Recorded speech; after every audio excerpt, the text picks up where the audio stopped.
স্বামীর সামনে খাবার দিয়ে স্ত্রী যদি একটি কাজ করতে পারে, ওই স্বামী স্ত্রীকে পাগলের মতো ভালোবাসবে। আমি হাদিস থেকে বলছি, হাদিসটি তাবরানী এবং সহিহুল জামের মধ্যে উল্লেখ করা হয়েছে।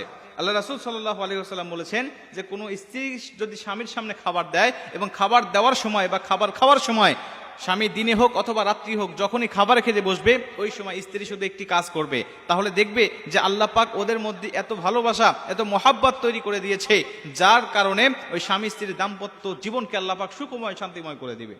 আজকে আমাদের অধিকাংশ সংসারগুলো অশান্তির বেড়াজাল এমনভাবে ঘেরাও করে রেখেছে যেন শান্তির মুখ দেখতে পাচ্ছে না তারা।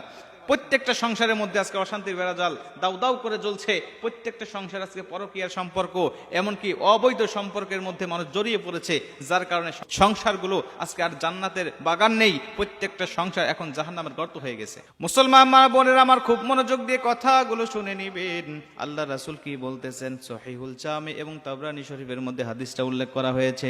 আল্লাহ রাসূল সাল্লাল্লাহু আলাইহি ওয়াসাল্লাম বলেছেন, কোন মহিলা যদি তার স্বামীর গুরুত্ব সম্বন্ধে জানতো, কোন মহিলা যদি স্বামীর হক সম্বন্ধে অবগত হতো, ওই মহিলা যখন স্বামীকে খাবার দিত, রাত্রি হোক দিনের বেলা হোক, যখনই স্বামী খাবার বসতো, তখন সে কখনোই স্বামীকে খাবার দিয়ে এদিক ওদিক ছোটাছুটি করতো না, এদিক ওদিক দৌড়াদৌড়ি করতো না, বা অন্য কাজে লিপ্ত হতো না।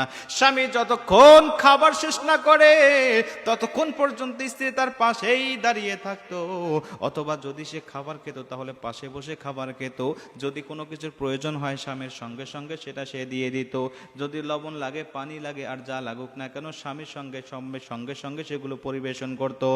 এই হাদিস থেকে আমরা বুঝতে পারি, স্ত্রী যদি স্বামীকে খাবার দিয়ে পাশেই দাঁড়িয়ে থাকে, অথবা স্বামী যদি বলে বসো আমার সাথে একত্রিত আমরা খাওয়া দাওয়া করব, দুজনে যদি একত্রিত বসে খাওয়া দাওয়া করতে পারে, মুসলমান স্বামীর কোনটা দরকার সেটা যদি সে সঙ্গে সঙ্গে আগায়া দিতে পারে, পানি লাগবে ঢেলে দিল, লবণ লাগবে আগায়া দিল, এইরকম ভাবে মহাব্বতের সাথে যখন খাবার দাবার করবে, আমার আল্লাহ পাক তখন ওই দম্পতির উপরে সন্তুষ্ট হয়ে যায়। আমার আল্লাহ পাক তখন তার অন্তরের মধ্যে স্ত্রীর মহাব্বত ঢেলে দেয়, স্ত্রীর অন্তরের মধ্যে স্বামীর মহাব্বত ঢেলে দেয়।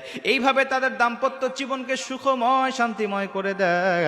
এজন্য কোনো মহিলা এই কাজগুলো যদি করতে পারে, আমার আল্লাহ অবশ্যই ওই সংসারটাকে জান্নাতি সংসার হিসাবে কবুল করে নেয়। তাবরানী শরীফের হাদিস। মুসলমান ভাইরা রে আমার, মুসলমান মা বোনেরা আমার, আপনি এই কাজগুলো করবেন, কিন্তু আমরা এগুলো করি না। অধিকাংশ সংসার আছে, স্বামী যদি খাবার চায় ড্রেসিং টেবিল দেখায় দেয়, ডাইনিং টেবিল দেখায় দেয় যে ওখানে খাবার আছে। অনেক মা বোনরা ওই শুয়ে থেকে পা দিয়ে ইশারা করে দেখায় দেয় যে ওখানে খাবার আছে, তুমি খেয়ে নাও। এই কাজগুলো করা যাবে না। সংসারে সুখ আসবে কোথা থেকে বলেন, শান্তি আসবে কোথা থেকে বলেন? আপনার স্বামী আপনাকে কেমনে ভালোবাসবে বলেন? আবার অনেক মা বোনরা বলে, হুজুর শুধু স্ত্রীকে বলেন, স্বামীকে বলেন না, শুধু স্ত্রীর হক আদায় করবে, স্বামী কি হক আদায় করবে না? অবশ্যই করবে। আল্লাহ পাক বলেন, হুন্না লিবাসুল